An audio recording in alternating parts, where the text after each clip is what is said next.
welcome. I invite the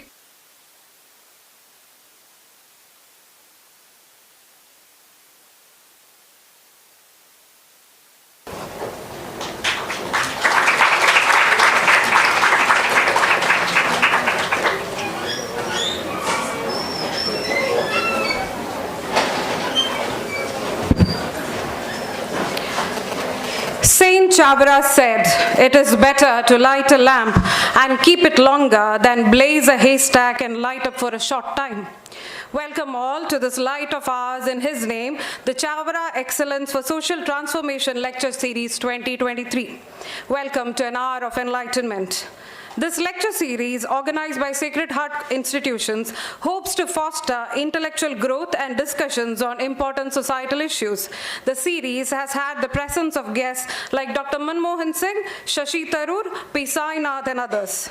Saint Chavara resides close to the Sacred Heart Institution, not just as the co-founder of Carmelites of Mary Immaculate, but as an eternal mentor and our guiding spirit.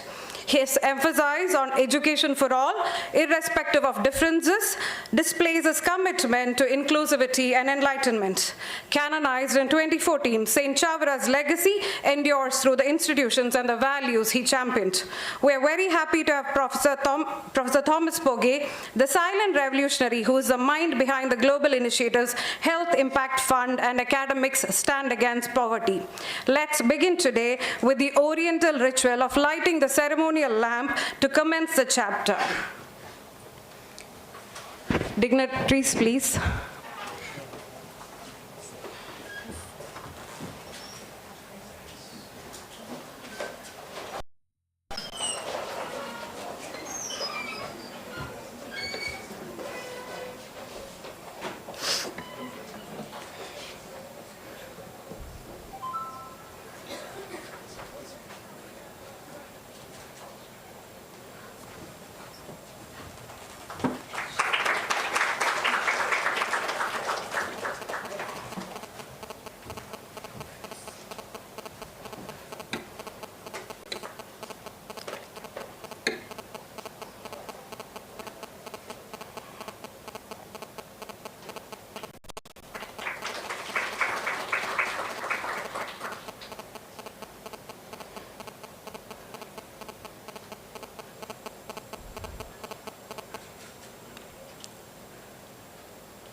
Let's keep standing for the college anthem.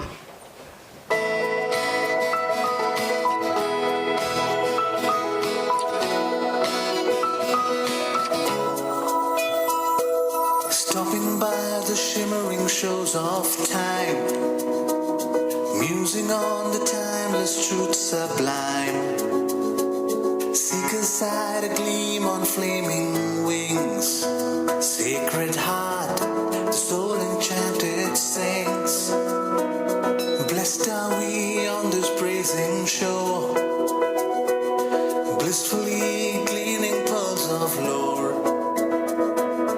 Pilgrims on these pastures green, seeking joy into lands unseen.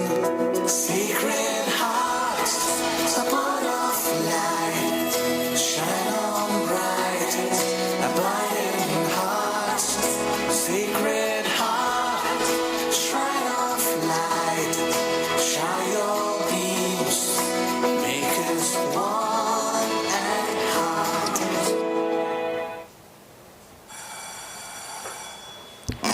Dear Father Principal, Reverend Dr. Jose John Thuravekil, Father, kindly deliver the welcome address.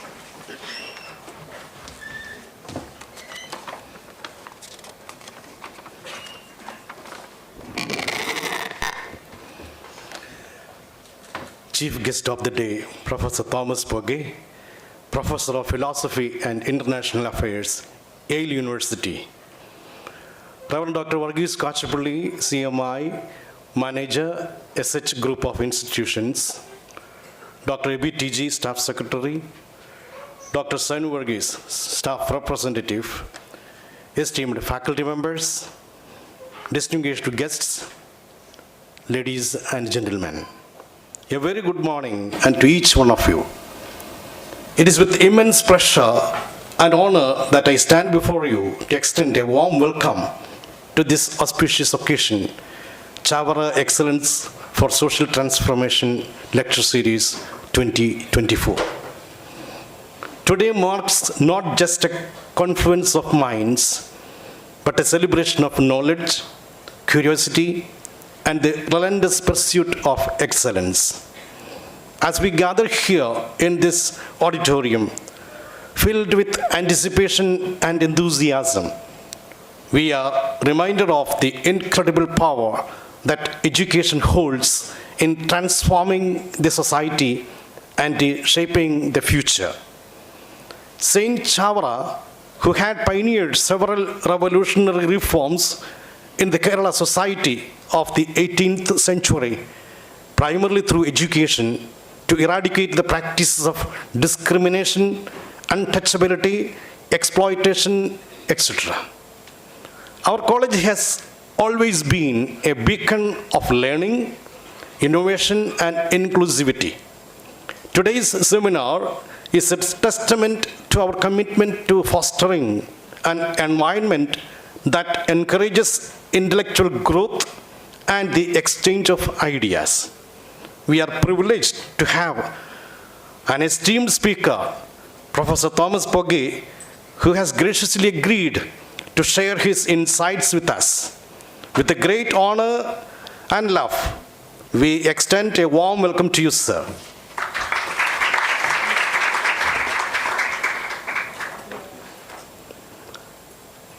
Reverend Dr. Varghese Kachapalli, our manager, is always there to lead this institution to greater heights.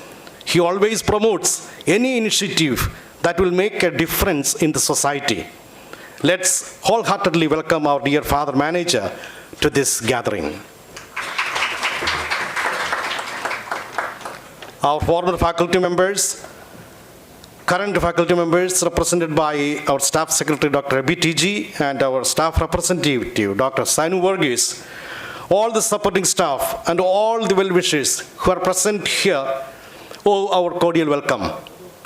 I warmly welcome all of you.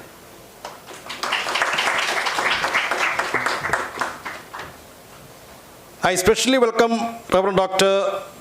Varghese Kusumalayam, our IQAC coordinator, for facilitating this Chavara lecture this year. Hearty welcome, Father.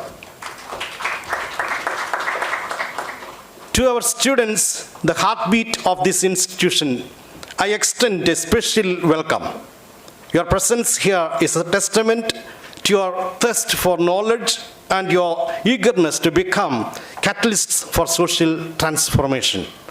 May this lecture be a platform for you to expand your horizons and kindle the flames of responsible citizenship that burn within each of you. Hearty welcome.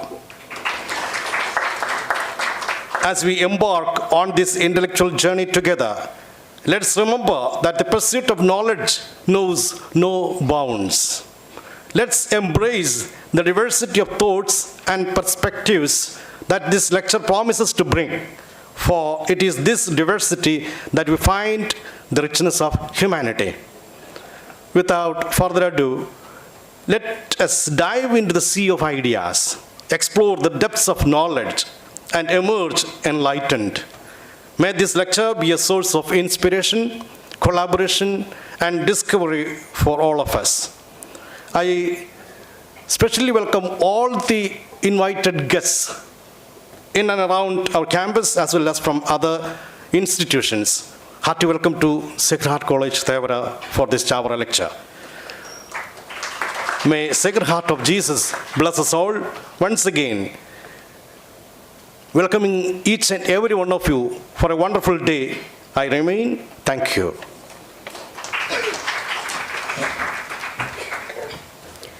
Thank you, Father. We welcome you as well, and also Dr. Sri Lakshmi, the project coordinator for Agape Tamil Nadu, and Professor Poge's associate. Now we invite Father Manager, Rev. Dr. Varghese Kachapalli, to deliver the presidential address.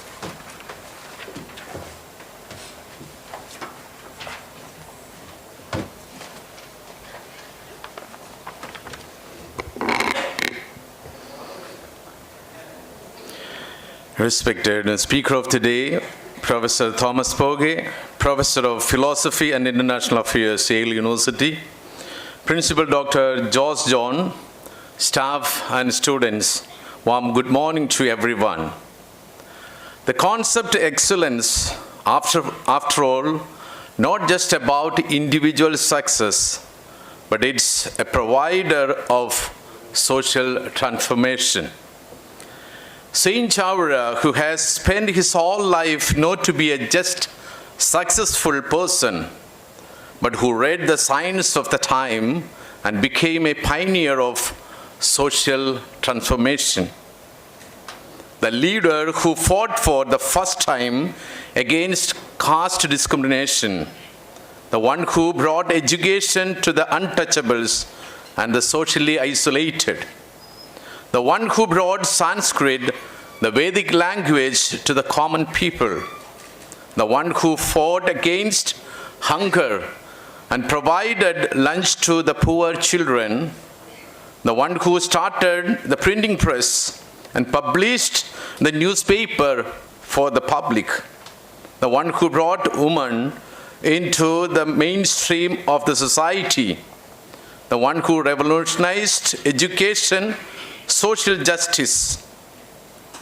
If there is one Renaissance hero, it can be said with conviction that the Renaissance hero of Kerala is Saint Chavara Kuriakose Elias. Saint Chavara, a prominent figure in Kerala's history, played a transformative role in both the social development and the empowerment of humanity through education. His contributions left an indelible mark on the cultural and educational landscape of Kerala. Born in 1805 in Kainagiri, Alappuzha, Saint Chavara was a visionary leader, a social reformer, and a pioneer in education.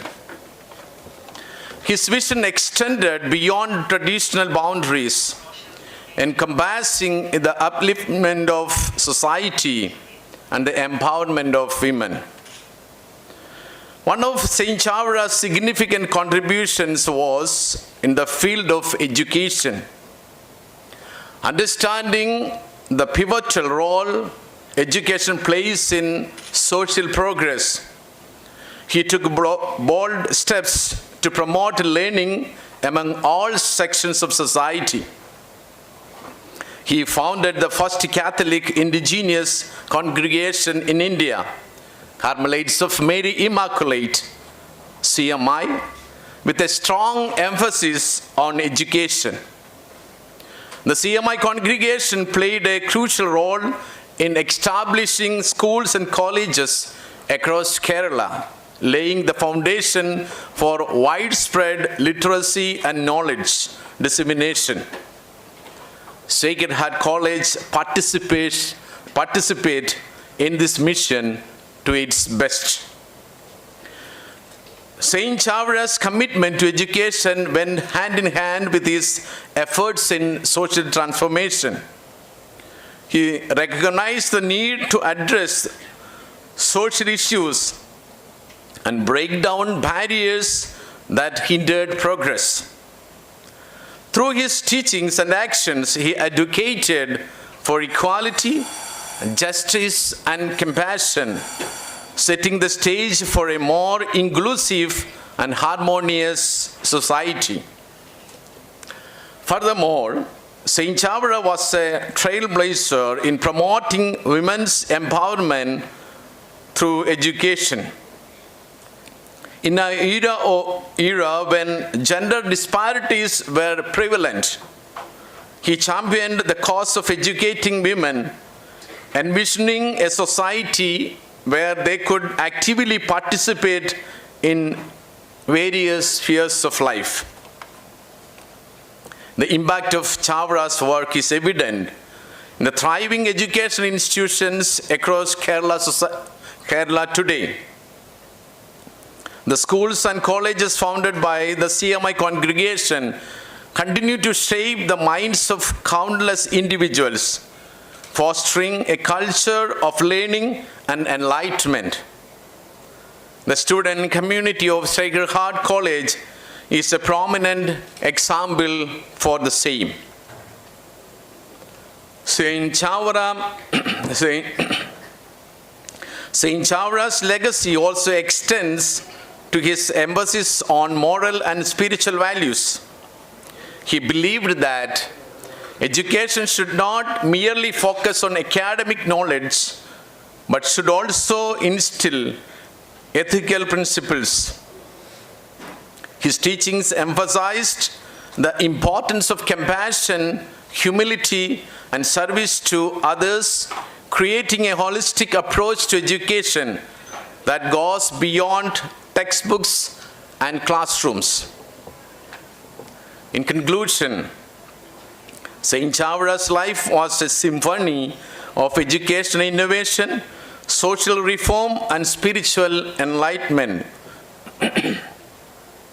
His enduring legacy as a true reformer in Kerala's education and society and serves as a guiding light, inspiring generations to strive for a holistic approach to progress. I do congratulate the entire Sacred Heart College team who has taken pain to organize such a wonderful and effective lecture series 24, which inspires many.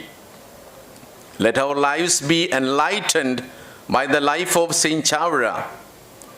Let's participate effectively in the process of transforming society with our contributions. Sacred Heart of Jesus will take care of us. God bless. Thank you so much.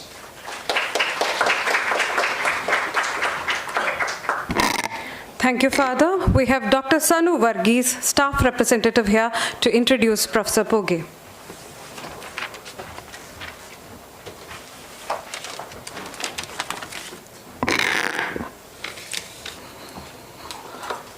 Good morning, all.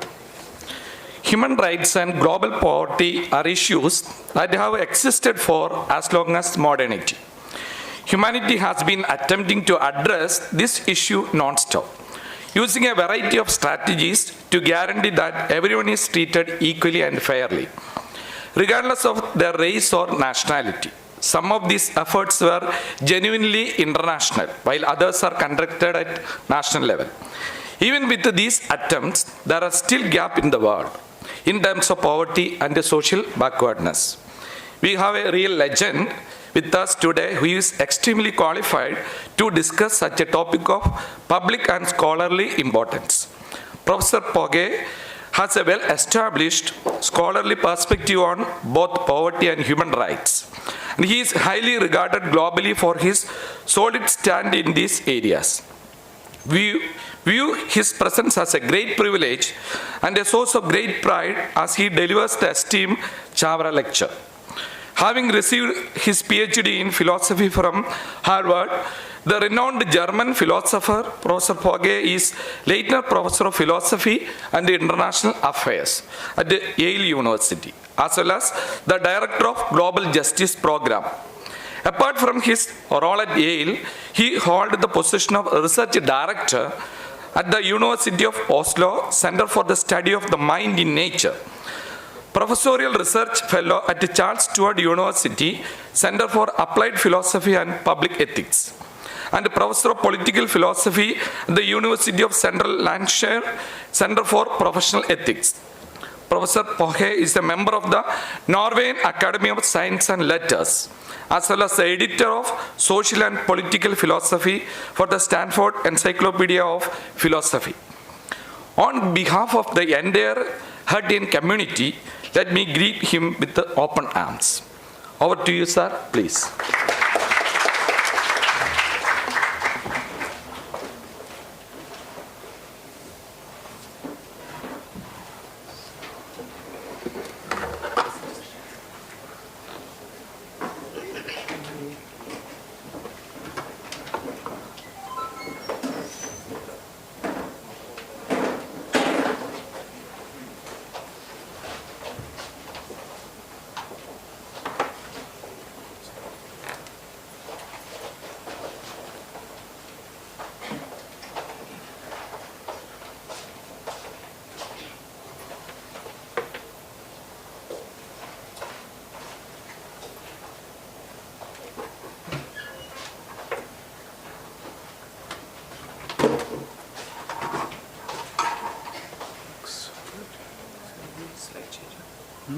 I don't need a slide changer, that's okay.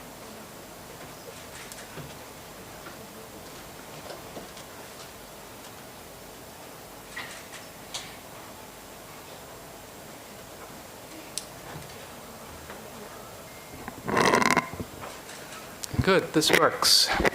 Welcome everyone.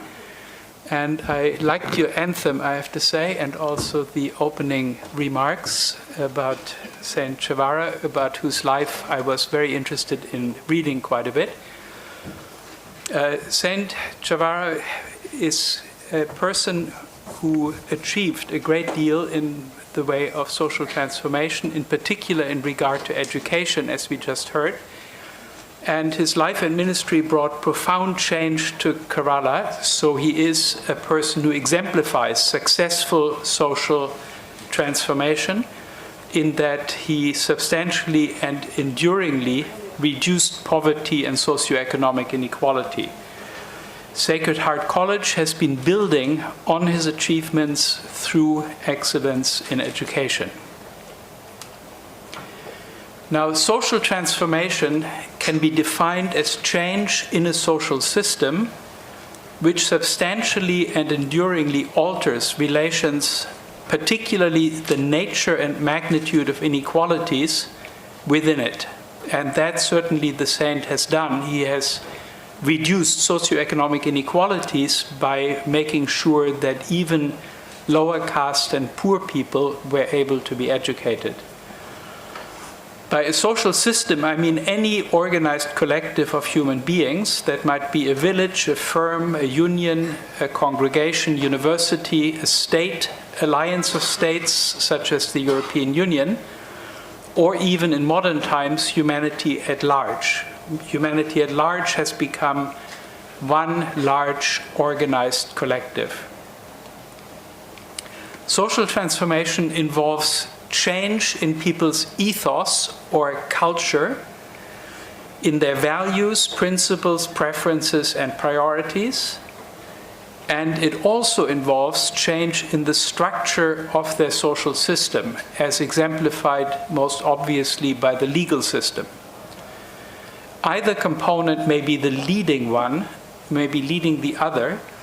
So social transformation may come mainly from above, through changes in the law, for example, or it can come mainly from below through changes in people's mindset, culture, moral values, and principles.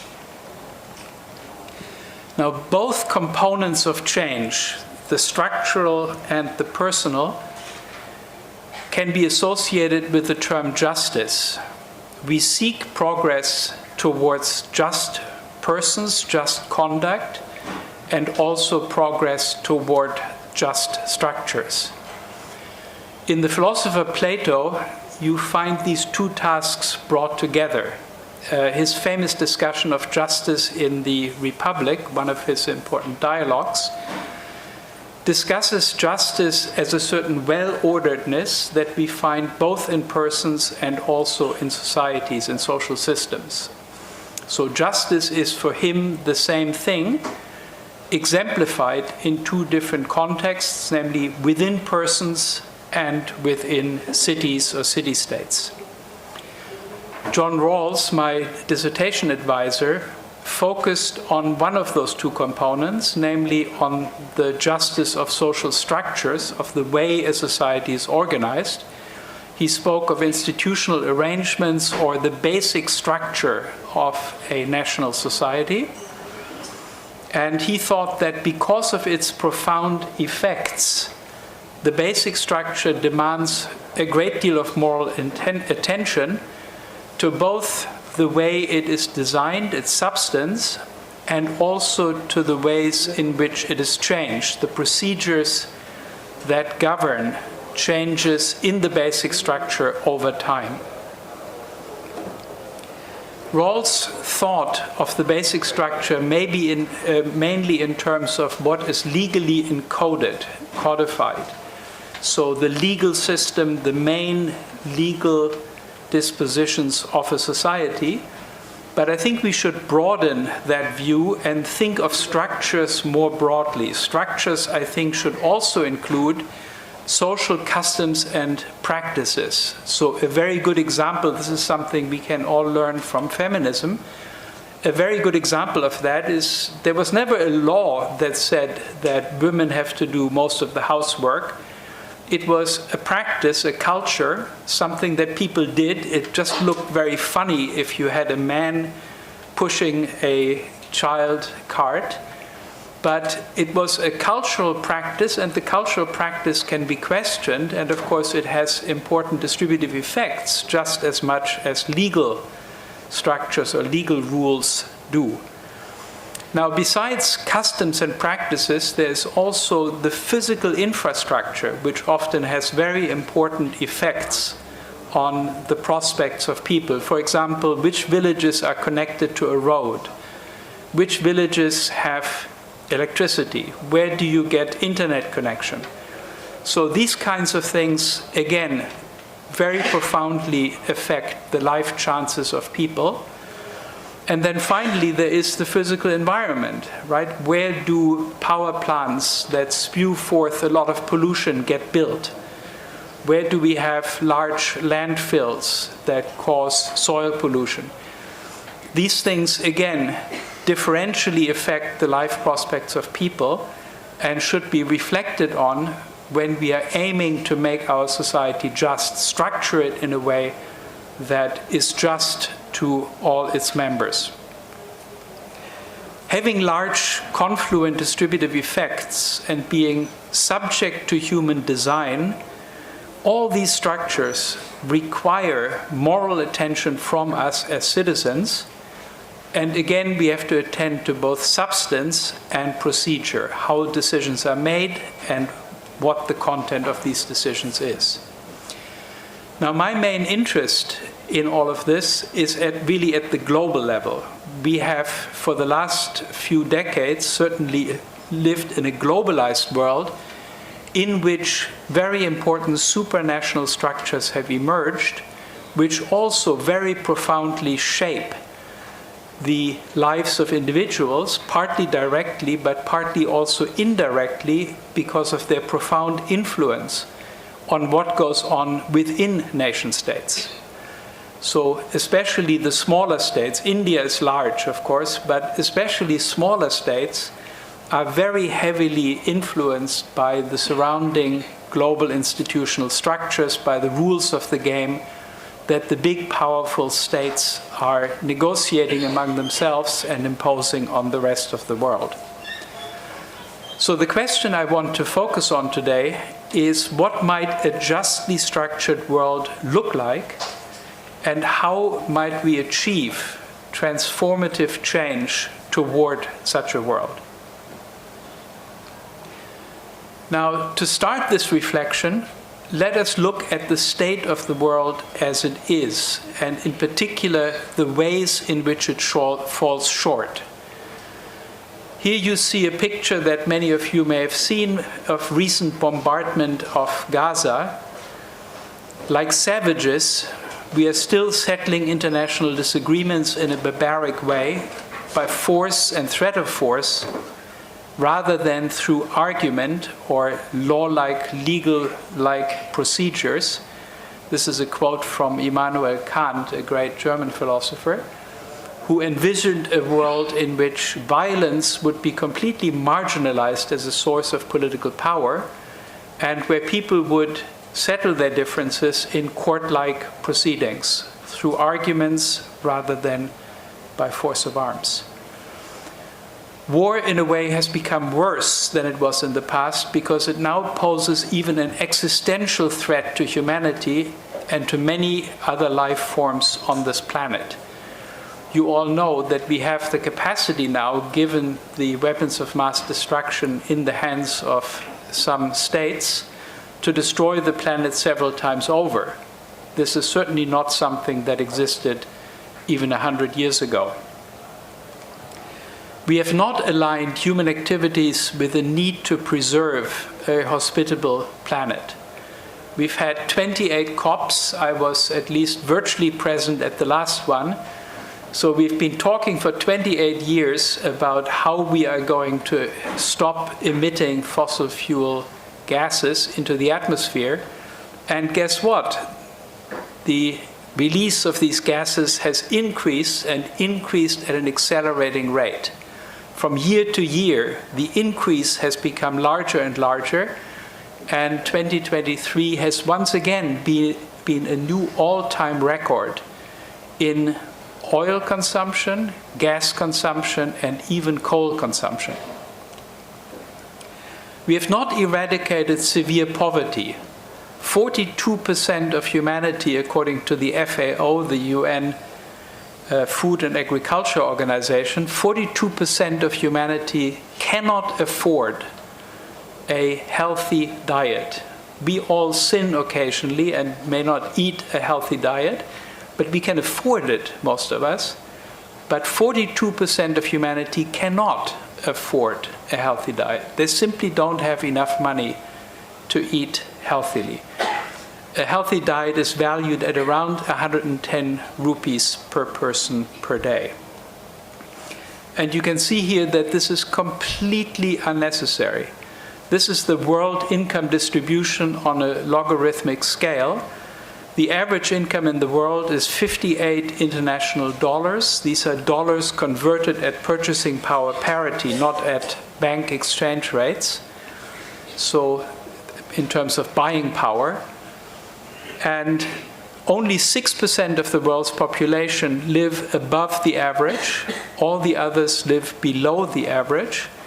And many people, around 42%, the number of people who cannot afford a healthy diet, live below even 1/10 of the average income, below $5 per day, which would allow them to afford the $3.66 for healthy food. So you can see right off the bat that it is entirely avoidable that we keep this many people in abject poverty. Finally, we have not achieved global governance institutions that fairly take account of the needs and voices of all. International politics is made by a small elite of countries that mostly act at the behest of their major corporations, who can exert influence within those countries, and the vast, vast majority of human beings play virtually no role at all in making the important decisions for our planet. So, in conclusion, relative to our vastly enhanced technological, economic, and administrative capabilities, as exemplified here in the moon landing achieved by India, we are doing extremely poorly. I'm not at all against the moon landing. I was very, very happy that it happened and that India achieved that. But I think that we should divert some ingenuity to overcoming the problem of global poverty, and we could very easily do both. The absurd thing is that the global poverty problem, large as it is in human terms, as I just showed you, is actually tiny in economic terms, as you can see from the fact that the poor are so far below the average. Doubling their income would take just 1 or 2% of the gross national income of the world. So there's a real danger that without substantial moral progress in this 21st century, past gains in quality of life may be reversed. So, of course, the question that we now need to ask after hearing this is, why are we doing so poorly? What is going wrong? Because if we don't understand why poverty persists at such high rates, we have no hope of finding a reform solution, a transformation that would abolish poverty. Now, I think a key element in explaining the persistence of enormous inequality, poverty, violence, a very important element is the perception that the international relations are still in a jungle. We are living in a jungle in a dangerous world where state actors, meaning governments, in their foreign policy cannot afford to honor even their own values, their own ethics, but must focus on preserving and extending their power above all else. Power being the ability to harm others and the lack of vulnerability to harm from others. So you have the more power, the more you can harm others, and the less they can harm you. So they are playing a game in which the rules are maximize power. Okay. Now, we can think about the world as being in three possible states or conditions. There could be a world without rules. This is how we standardly think of a jungle, right? We had that in history. We had a world of warlords, where people just were running around with big armies and killing everything in sight or enslaving people and so on. Then we have, in contrast to that, a rules-based international order. That's how we like to think of our present world. We have a rules-based international order, and indeed we do.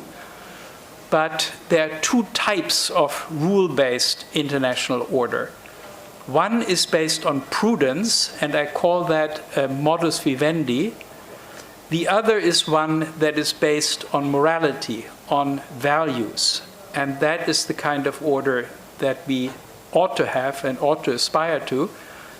The order based on prudence is the one that I will now analyze with you and show you to what extent the jungle survives in that existing order. So it's another version of the jungle order. Now, modus vivendi is, as I said, an order based on prudence. Shared rules exist, and they're stable, they persist, if and so long as all parties are known to have sufficient prudential interest in complying. So the motivation here, what keeps parties committed to the rules, is that it's in their best interest. Now again, the prudential reasons depend, what my prudential reasons are, depends on how much power I have and what my interests are. A modus vivendi is pretty stable. It can last through changes in the distribution of power of the participants, and it can do so thanks to renegotiation. So when one party becomes stronger, it will say, now I want more favorable terms. I want the rules to be changed in my favor because I have less to lose now from a breakdown of the scheme, and I can create more trouble for you. I've become more powerful, so have more power to harm you. And a weaker party, a weakening party, will say, yes, we will give you better terms because we really want you to stay committed to the scheme. We want the rule-based order to continue, and we realize that if we insist on the old rules, then you will defect, and we will go to war or we will have big trouble. So both weak and strong are interested in preserving the modus vivendi, and the way of preserving it is by changing the rules in favor of strengthening parties and against the interests, equilibrium that adapts to changes in the distribution of power. That is a great strength of a modus vivendi.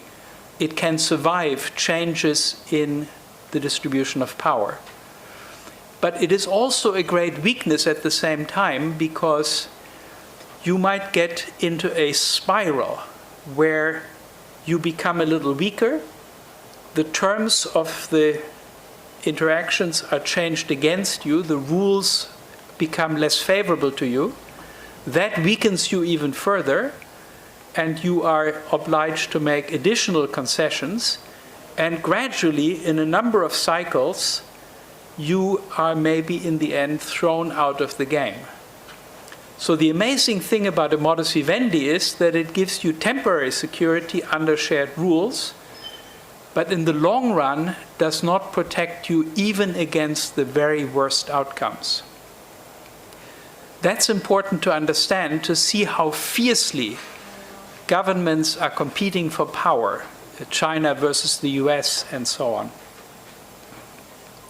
So a modus vivendi has a veneer of civility. Everything is nice and rule-governed and civil, but underneath that civility, the struggle for power is really unlimited. And that's why I said that a modus vivendi really is still a version of the old jungle. It's a different version, but a version of the jungle in the sense that even the very worst outcomes are not off the table. And that leads to each party, governments in this case, prioritizing their own survival and power over all else. So they say, yes, we do have values. We deeply believe in human rights or in religion or in morality. But we cannot afford to allow these values to interfere with our foreign policy. Because as soon as we try to subject our foreign policy to moral values, we are competing with one hand tied behind our backs against our rivals. And if those rivals do not handicap themselves by moral rules, then we will, in the long run, lose and be driven out of the game. So this is the mindset. Again, I'm not advocating that. I'm saying this is the mindset that prevails in foreign ministries, in state departments, and so on. The American State Department sees itself in a life and death struggle with the Chinese, and they say, well, if we don't play hardball, those guys are going to get us in the long run. And guess what? The Chinese foreign policy establishment has a very similar view about the Americans, and they're saying they're out to get us, and we cannot afford any kind of concessions to values or morality because we are in this life and death struggle with another power. So a modus vivendi prevents trust and mutually beneficial, reliable agreements. You can never be sure that an agreement that you strike will last, right? The Russians just dropped out of various nuclear agreements that they had signed. You can always renegotiate a treaty or break a treaty or simply cancel a treaty, annul a treaty. And so nothing that is in this corpus of international rules gives states any kind of lasting security. And so the story goes, even genuinely moral actors must violate even their own deepest values for the sake of those values, namely for the sake of their survival in the long run. If we don't really play hardball against the other side, then we will go down and our values will go down with us. This is the mindset. And because this is the way foreign policy elites think, this is the world we are living in. It's a kind of self-fulfilling prophecy. So this is what we need to break out of. The big transformation that we need to overcome the massive problems that I showed you earlier, the transformation that we need is one that would break out of the modus vivendi and get us into a new world of rules that are genuinely based on moral values. Now, why are we stuck in this moral vivendi, in this modus vivendi? Why is it so difficult to get out of it? I want to, again, give you a brief, simplified analysis of it. If you play this game of political power under rules, the modus vivendi game, you have three different sources of power. You have military power, economic power, and then a residual category that is often called soft power. Soft power comprises the kind of cultural respect that a country might enjoy. Bollywood would be an example for India.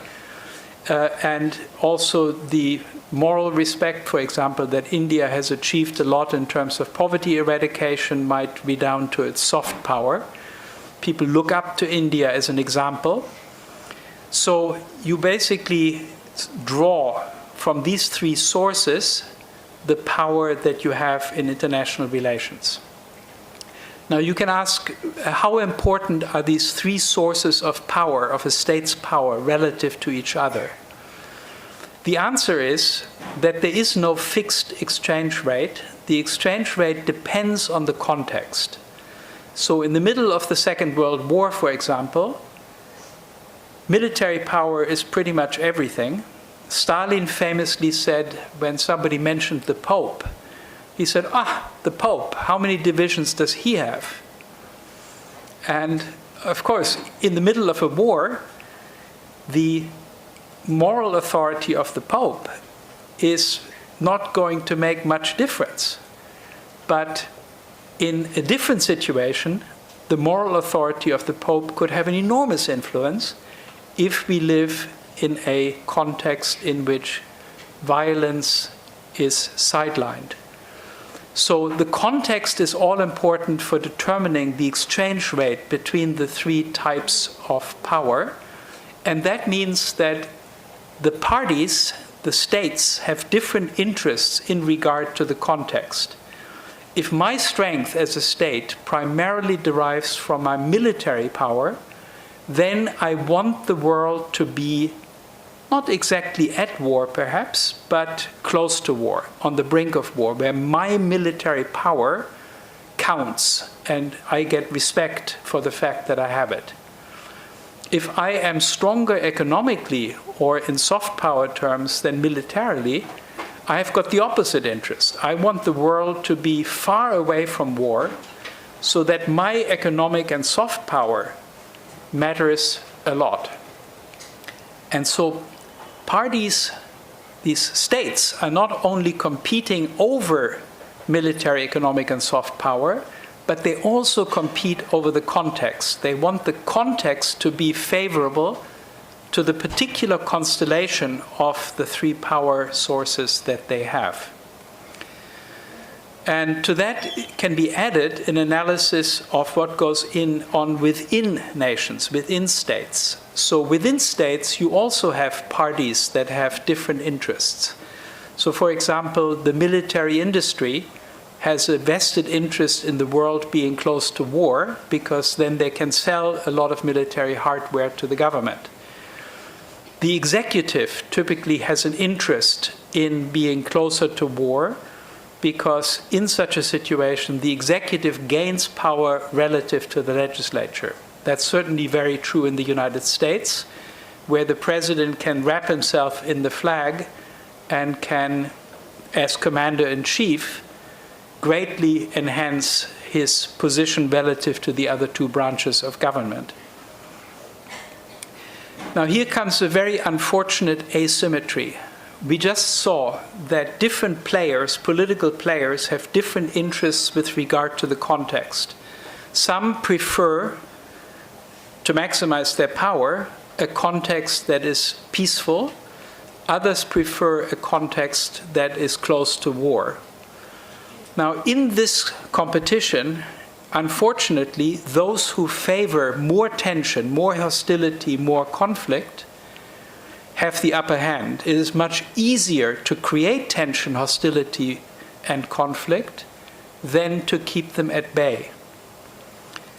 And therefore, so long as we play the modus vivendi game, we will always be close to war. Violence will always remain a close possibility and an occasional, not so occasional currently, reality.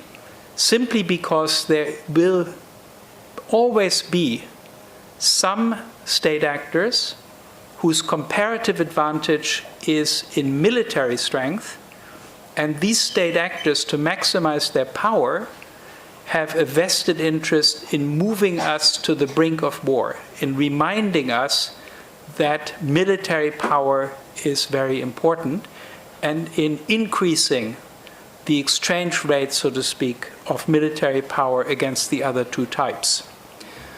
So a modus vivendi is unsafe.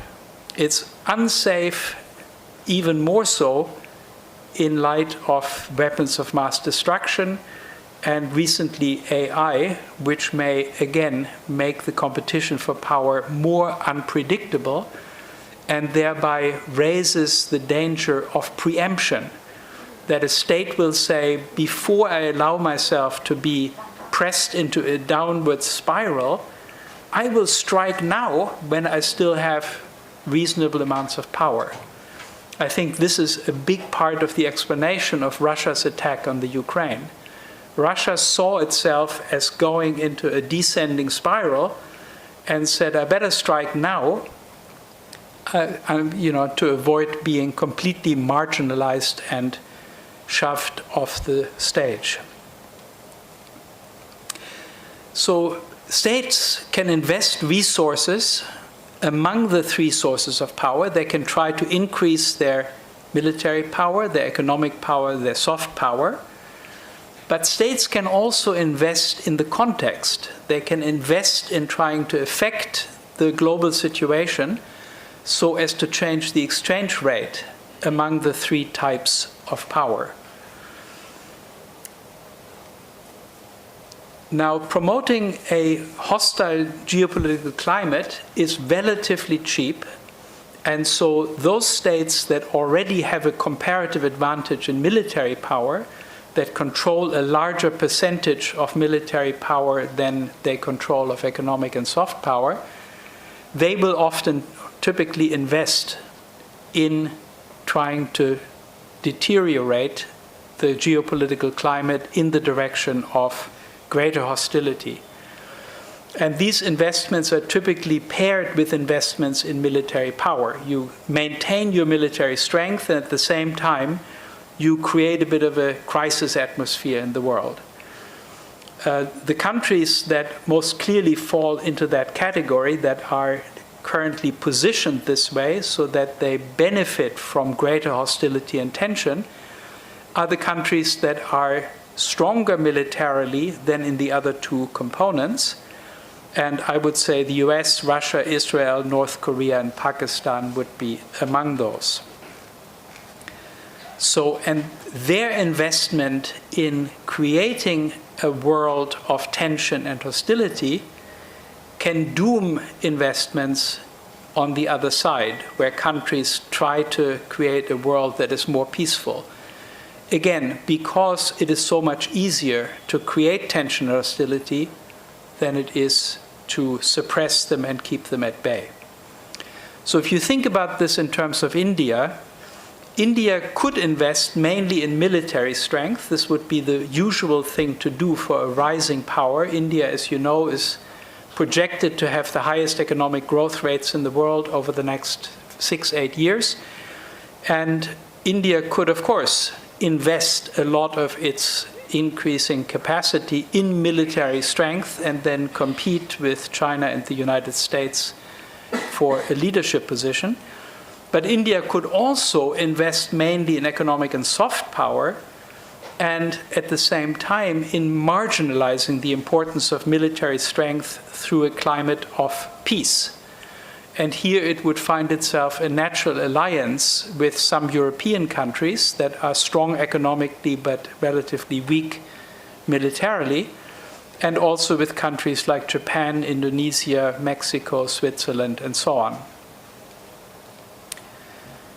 The USSR, during a decisive period of the 70s and 80s, chose the military option. It invested heavily in military buildup and overlifted itself economically. And of course, I hope that India will find a way to follow the second strategy in alliance with natural allies, namely those countries that also have a vested power maximizing interest in marginalizing violence. Now, in conclusion, let's think a little bit about how a moral world order might be possible. As I said, we really don't want the world to remain forever in a modus vivendi frame. And I think that if it does remain in a modus vivendi frame, we have a non-negligible probability each and every year of a major explosion. Now, that probability may be small, but over a century, that sums up to quite a substantial probability. We simply cannot and should not and must not expose our planet to that kind of risk. And of course, in a way, the later the explosion happens, the worse it might well be, given advancing technologies of mass destruction. So, in order to make progress, in order to achieve that grand social transformation out of a modus vivendi into a morally based world order, we first need some sort of a model. How do we even envision such an order? What would such an order be like? And we can say that the most advanced states today provide a model. In the most advanced states, and I would put India relatively near the top of that list with some European states and Canada perhaps, in those states, shared values are deeply entrenched and their violation is widely condemned even by those who stand to benefit from that violation. So people are passionate about their particular interests, but they are willing to subordinate their interests to some rules of the road, some basic rules that are not negotiable. Even if you gain power, for example, through an election, you will not abolish elections so that the other party never has a chance to rule again, because you are more deeply committed to democratic procedures than to the victory of your own political party.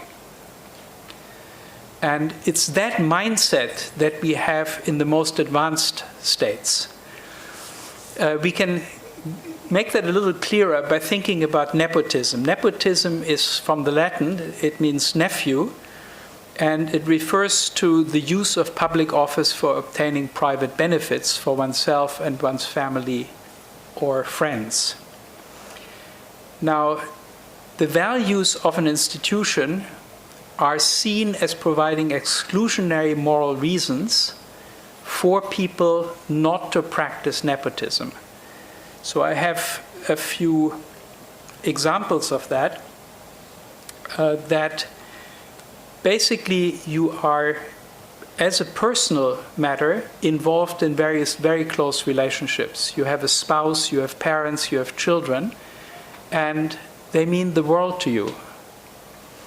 But if you are in a public office, let's say as the principal of a college, you absolutely have to put these personal relationships out of your mind and be impartial in your role as principal, in your role as minister in Delhi, for example. So we make a division in these advanced states between our public role as an official and our private role, where we are your parents, and not to any old other people. That's perfectly all right, but as a public official, you have to be strictly impartial. And if you think about it, this sort of division that we make quite naturally is one that is astonishing. It's an astonishing civilizational achievement that we demand and successfully demand from people that they divest themselves of or cut themselves off from even their very closest personal relationships in the execution of their office. I see that as a tremendously hopeful beginning and an element that we can transpose to the global level and achieve significant progress in that way. But let me say first that this idea, this sort of anti-nepotism commitment that is widely shared in advanced societies, also attaches to the role of citizen. So it's not just that when you occupy a certain office that you have to be impartial, but also when you address your fellow citizens as a citizen, you have to be impartial. So for example, if you go on Facebook and you have an argument there where you explain something about your position about admission to engineering colleges, maybe that women should get a special advantage in admissions because traditionally they've been underrepresented in engineering colleges or something. So if you make such an argument, you would be shamed if it turned out that you make this argument only because your children are applying to engineering colleges and you want to get them a better start. You want to give them a better chance. When you address your fellow citizens as a citizen, we expect you to be impartial, to really be motivated by the common good, by justice as you sincerely believe it to be, rather than by your own personal interests. So this is what I take to be a fantastic civilizational achievement that we have on the national level, but that we don't yet have on the global level. On the global level, what we have is decision makers and decision fora in which delegates from different countries come together, and each one does, and each one is expected to, fight for the interests of his or her home country and the companies and interests in the home country. So there is a struggle every few years about who will be the next president of the World Bank, who will be the next president of the IMF, and so on. And countries engage in that struggle, try to get their own person into that position, because everybody knows full well that the person who gains that position will use it to benefit his or her home country. Now imagine a world in which it were otherwise. Imagine a world where if your delegate, an Indian person in the Security Council or an Indian person in another important UN gremium, were to bend the rules in favor of India, India would be very upset. The Indian population would say, no, we don't want you to use the power of India to bend the rules in India's favor. We want you to be impartial and treat the interests of Indian people alongside those of Africans and Europeans and everybody else. You are there at the center in a global governance function because we sent you there to represent justice and the common good, just as we now think about somebody who goes to Delhi and becomes part of the union government. We say that that person too, once she joins the union government, has to forget, so to speak, in her official role that she's from Kerala and has to represent fairly and impartially the interests of all Indian people. Right? Let's say you're the health minister of India or in some other union position. So that is what I think would be a very important step forward to rethink the important roles, international roles in the World Bank, the WTO, the WHO, the United Nations, and so on, to rethink them in such a way that we expect the occupants of these roles to be impartial even relative to their home country, just as we now expect people from particular Indian states to be impartial if they occupy any kind of union roles or speak up on union matters. So I've talked through this in, the one additional point I want to make, why is this transition at the global level so hard? There's one big, I said before, it is astonishing that we ever achieved this anti-nepotism step at the national level. But when you think about it, it's not all that surprising, because a country in the competition among countries, a country that is ahead in achieving anti-nepotism has an important advantage over other countries. A country in which nepotism is rampant, in which people favor their near and dear, even in their official capacities, such a country will lose in many ways. It will be much less efficient because less qualified people will gain positions over more qualified people and so on. So in the competition among countries, those that are ahead in achieving the suppression of nepotism will tend to do better. And that, of course, is a kind of filtering mechanism, a kind of Darwinian mechanism that can help us explain why this anti-nepotism, astonishing as it is, took hold to the extent that it did. It took hold because in the competition of countries, you get an advantage out of it. And the unfortunate fact, of course, is that we cannot count on that driver at the global level. We don't have another humanity, another planet that we are in any way competing with that would motivate us or impel us to make progress in this anti-nepotism way globally.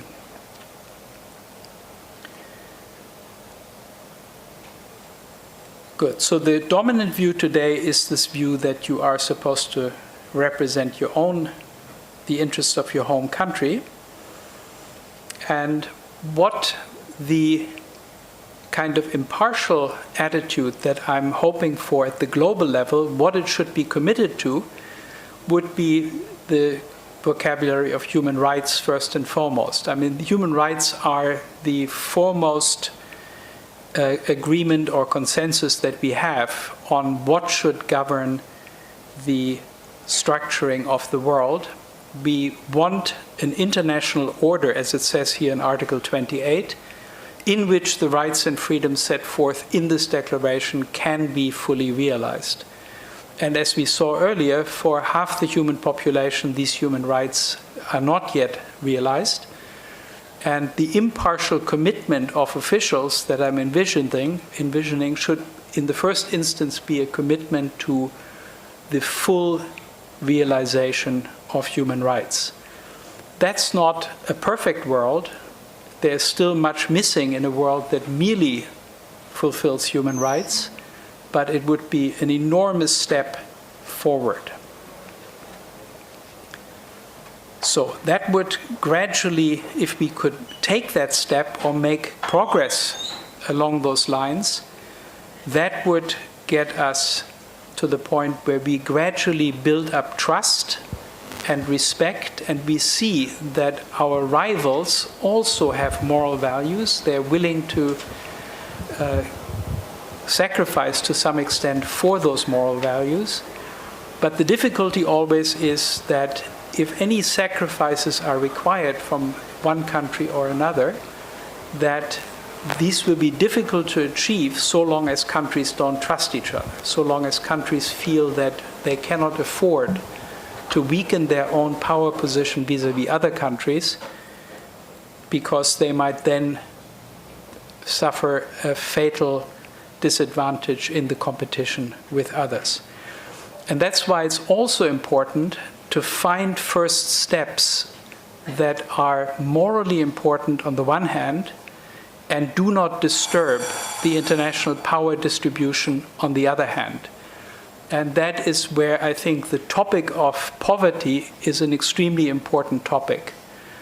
We can, together with the Chinese and the Americans and other big rivals on the international stage, we can make a substantial poverty eradication effort that would keep the balance of power between us constant, would not really disadvantage any one of the major powers vis-à-vis the others. That is true on the one hand because we can distribute the sacrifices in a way that disadvantages all these leading countries equally, and also because the sacrifices required are so small. It's just 1 or 2% of GNP, global GNP, that would be required to make such a major effort. You may think that the SDGs, the Sustainable Development Goals, are such an effort, and that's what I thought when they first came in, but of course, unfortunately, as we have seen, states have done very little towards implementation. This was mainly a propaganda show with wonderful commitments and goals being formulated, but very little resources have been devoted. And maybe we should have predicted that, given how far away the goal is, 2030, that politicians would say, let's just wait a few years before we invest anything in this, and let my successors worry about it. Good, this is basically what I wanted to share with you today, and I hope we can have a few questions and a little bit of discussion. Thank you.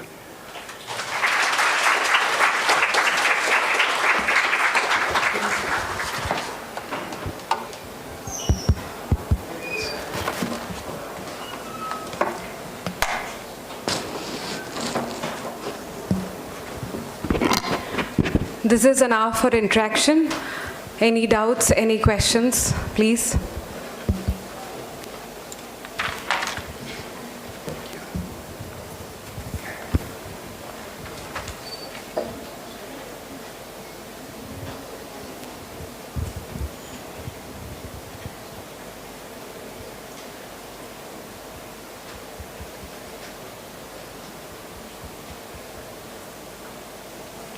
Anyone?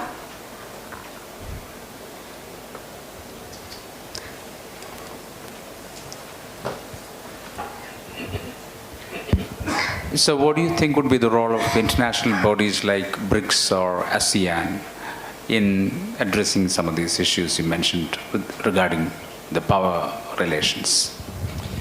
Yeah, so they would be ideally suited to bring these thoughts to the fore because, again, if one of the relatively more marginalized countries or developing countries alone brought forth such an initiative, it would be far more difficult to implement. Right? What the BRICS countries can do as a group is to say that we need to break out of the modus vivendi framework, we need to moralize international relations, and we, in behalf of a majority of the human population that is currently represented by BRICS, we insist that such progress be made. So, for example, at the United Nations and its various sub-agencies, we insist that we rethink the way in which the positions are assigned and the way these positions are understood so that they are filled by people who are committed to the values of the institution and not to the values of their home country. So I think the BRICS and any kind, I mean, this is why I'm super supportive of South-South collaboration, and I've worked with India and RIS in particular on this issue, because I think that for any one country like India, it would be very difficult to upset the Western-generated order that we have. But for a group of such countries, if they can agree on a common agenda, this would be a real possibility. Now, the difficulty is probably China under its current leadership, because China is, on the one hand, sees itself as a developing country and a southern country and so on, but China is also becoming extremely powerful and so has, in a sense, has something to gain from the modus vivendi continuing, because it is becoming a heavyweight in the existing modus vivendi scheme. So it might lose power if this transition were to take place. And it seems to be investing a lot of resources into military strength at this point.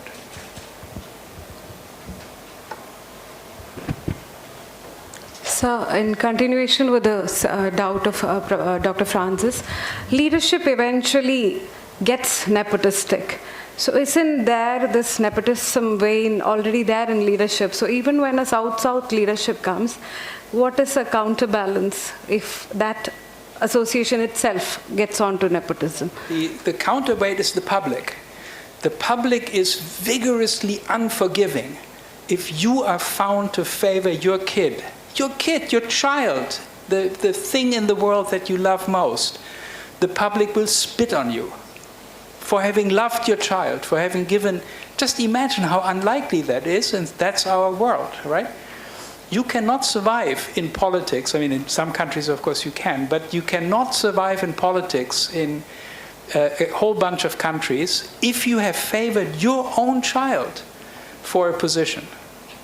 So that's what keeps, it's not the goodness of people, the natural goodness. Of course, people have some goodness, but the temptation is enormous, as you rightly say. But on the other side of that, against that temptation, there is the knowledge that if I get caught, I'm done for, I'm toast, I'm out of here. I will never be able to show my face again. Right? There was a beautiful case of a Chinese official, and they took internet photographs of internet appearances of that high official, always with a different watch. Do you know the story? So he had 16 or 18 gold watches, and of course his salary was far too low to be able to afford all those watches. And so people posted just these pictures of his wrist, little snapshots, with him and with this watch and this watch. The man was toast. He was out of there. Nobody wanted to defend him. The party dropped him like a hot potato. And this is the kind of course it has to be ingrained in the people. If it isn't there, right, today the opposite would happen, presumably. So if an American official, a US official, right, in the Security Council said, you're right, what the Israelis doing in Gaza is terrible. You can't do that. You can't just bomb all these children. And you are right, we really shouldn't be sending all these weapons to. Right? This guy would be not only fired from his position within seconds, but he would also be reviled by the American public. He would say, what a kind of American is this guy, right? He is sort of talking up for the other side. He should be representing our interests. So it's all a matter of what the public is expecting, what the role expectations are. Thank you, sir. Thomas, thank you. Thank you for the lecture. Would you please share with us the kind of effort that you do in India to eradicate poverty, especially in Madras, Chennai? The kind of effort that you do in India to eradicate poverty. You want me to talk about that a little bit? Yeah, just a little bit. So I run a little organization called ASAP, which stands for Academics Stand Against Poverty. And Sri Lakshmi here is one prominent member of it, Indian member of it. And the idea of it is to bring the special talents, skills, and expertise of academics to bear on real, concrete, on-the-ground poverty eradication. So academics are good at a number of things. They're good at analyzing problems. They're good at thinking about reforms and so on. And why should all that ingenuity go only into academic papers? Why shouldn't some of it also go into achieving actual change on the ground? So we've been doing this for about 15 years or so that this organization has existed, and we have recently added one program to this, which is called Agape. Agape, as you all probably know, is the Greek word for love. It's not the love between a man and a woman, but it's more the love of humanity. And we make Agape stand for Ambedkar Grants for Advancing Poverty Eradication. That is the acronym. And so we give out little grants, about 2 lakhs, for projects that have an innovative, interesting idea about how one can eradicate poverty, and want to try that idea on a small scale for possible scale up later.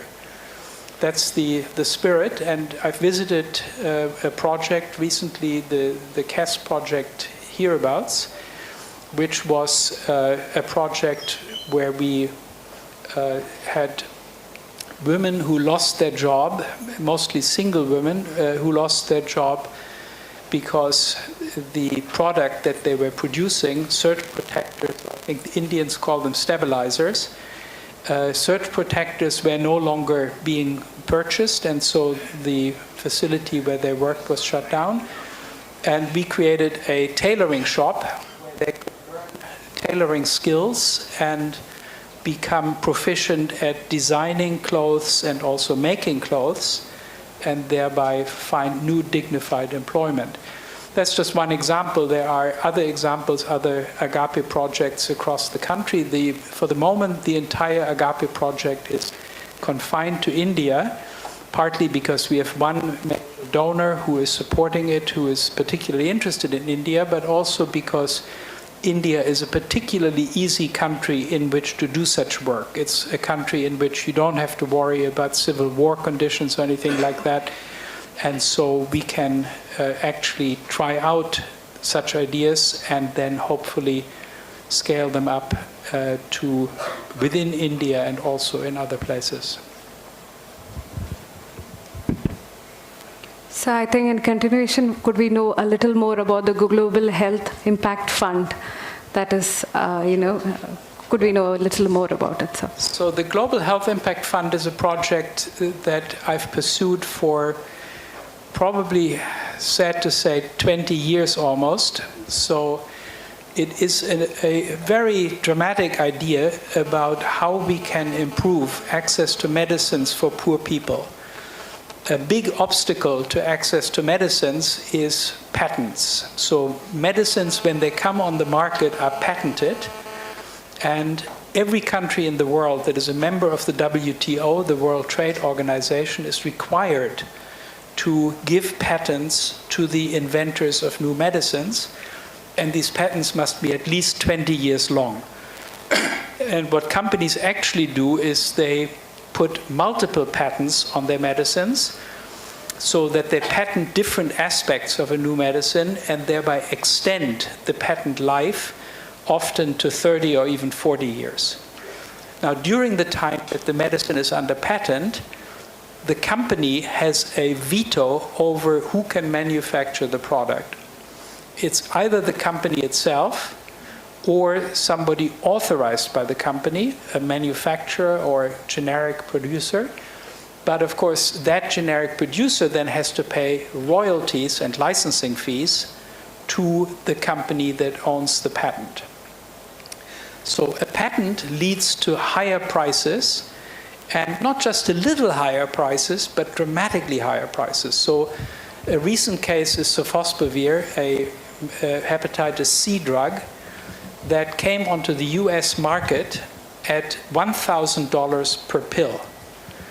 That is 3,000 times the cost of production. So the markup is 300,000%. Huge markup. And it was cheaper in other countries and much cheaper in India, but it was still quite expensive. And about 5 or 6 years after the drug had entered the world market, it had reached only about 7% of all the people in the world who suffer from hepatitis C. That's terrible, right? This drug should have reached all the people with hepatitis C so that we help those people and also get rid of the whole disease. If all the sufferers get cured, then there's nobody left who can infect other people with hepatitis C. That's not what happened. What happened is 7% got the drug, 93% didn't, and those 93% continued to suffer and continued to infect other people, means hepatitis C is alive and well, which of course is in the best interest of the company, because so long as hepatitis infects new people, there's going to be a market for Sovaldi, for sofosbuvir, the drug. So what's the solution to that? The solution is very simple. You do reward innovation, but you reward it differently. Instead of giving companies a monopoly as a reward for having invented a new medicine, you give companies impact rewards based on the health gains that were achieved with its new medicine. So the way we envision that is you have annual disbursements, very large pools of money that get distributed every year, once a year, and all the participating drugs get a share of that money in proportion to the health gains that have been achieved with its drug in the preceding year. So if you're a pharma company, you have a new drug on the market, you register it with the Health Impact Fund, and then we look at how much health gain was achieved with your drug in its first year on the market, and we give you a slice of the big disbursement that corresponds to your share of the health gains achieved. That's the basic idea of the Health Impact Fund. The whole thing would be funded in the first instance by governments, but what I hope for in the long run would be an endowment, much like Yale University has an endowment, so that anybody and everybody could donate to the fund, and the fund would have income from its capital gains and investments, and would be essentially independent of annual government contributions. And if we had such a fund, we would always have at any given time 10 or 15 or 20 advanced medicines, especially ones that have high health impact, available at cost for those who need them, with companies that are highly motivated to bring the drug to poor people, despite the fact that its sale price is so low. Because the company gets not only the sale price, which will be ridiculously low, but they will also get the impact reward based on the health gains achieved with the medicine. Yes, there is a question from Ranjit here. For the last couple of days, we are seeing a spat between India and Maldives over PM Modi's visit to Lakshadweep Islands and promoting tourism over there, which are leading to passing derogatory comments on the PM by some of the deputy PMs, MPs in Maldives, and later suspension of them. He would like to know what is your take on a politicalization of the way in which a country is shown and how it will impact the projects that we are running. Yeah, I've not understood everything. It is about how a fraction of people in India are against, the fascist regime that's running now, and some people are against it. So how would such a divide within inside a country affect such a global project like yours? Yeah. I'm very reluctant, I have to say, to comment on Indian politics, because you all know so much more about it than I do. And if I may pass this question, I'm happy to talk with the person personally afterwards, but I would need to get more information and background before I commit myself to a view on that. I'm sorry for that. Thank you, sir. Any more questions? Are there no questions about the modus vivendi thing? Was it clear, or was it? I would love to know what you think about this analysis of the status quo and its possible supersession. But if you don't want to discuss it, that's good, of course. But now, thank you so much, sir, for the session. I request Father Manager, as a token of appreciation to Professor Poge, to give him a Ketivallam replica to Professor Poge.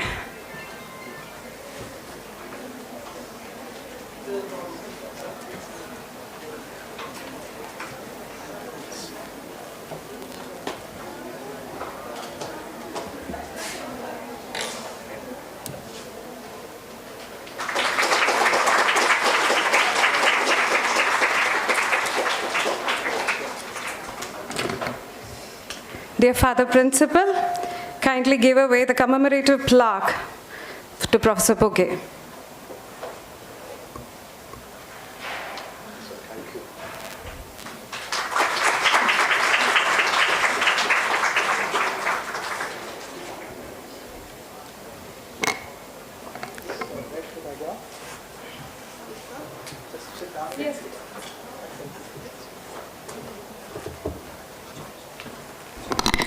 Thus, an outstanding hour comes to close.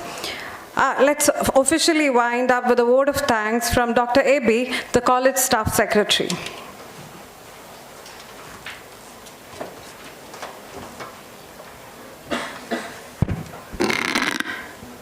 Respected dignitaries on the dais and off the dais, good afternoon. As in the introductory session rightly mentioned, this series of lecture is deliberately termed as Chavara Excellence for Social Transformation Lecture Series. As besides being a saintly churchman, Saint Chavara was a pioneer who initiated social reforms in Kerala society much before Narayana Guru, Chattambi Swamigal and Vakkam Abdul Qadir Maulavi. He played a significant role in the social transformation of religion, particularly in the areas of education, healthcare, and upliftment of marginalized communities. From Saint Chavara's quote, "Food is for body and wisdom is for intellect." According to our college motto, a righteous heart seeks after wisdom. Obviously, this is a wisdom-seeking moment. On this occasion, we have an eminent and right personality to deliberate Chavara lecture. Beyond the peripheral development and progress happened in various fields across the globe, Professor Thomas urged for humanity, ethics, morality, and Saint Chavara's vision coincide with Professor Thomas' presentation. Throughout his presentation, reflected his thirst for humanity, morality, and his concern for poor people.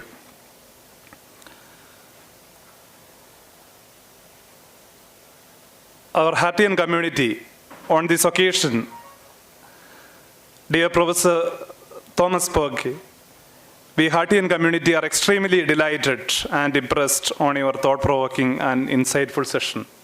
On behalf of all who gathered here and Hattian community, I express my sincere gratitude to you, sir. Thank you very much, Professor Thomas, sir. Our beloved manager, Reverend Dr. Varghese Kachapalli, CMI, the head of Sacred Heart Institutions. He is also a scholar in the discipline of social sciences. On behalf of Hattian community and all who gathered here, I express a vote of thanks to you. Thank you, Father. Thank you very much. Our beloved principal, Reverend Dr. Josh John, CMI, who lead the academic community of Sacred Heart College, Chavara. On behalf of all who gathered here, I express sincere gratitude to you. Thank you, Father. Thank you very much. Last but not least, I express sincere vote of thanks to all the invited guests, HODs, deans, faculty members, non-teaching staff, young students, and all who gathered here to attend this program. Thank you.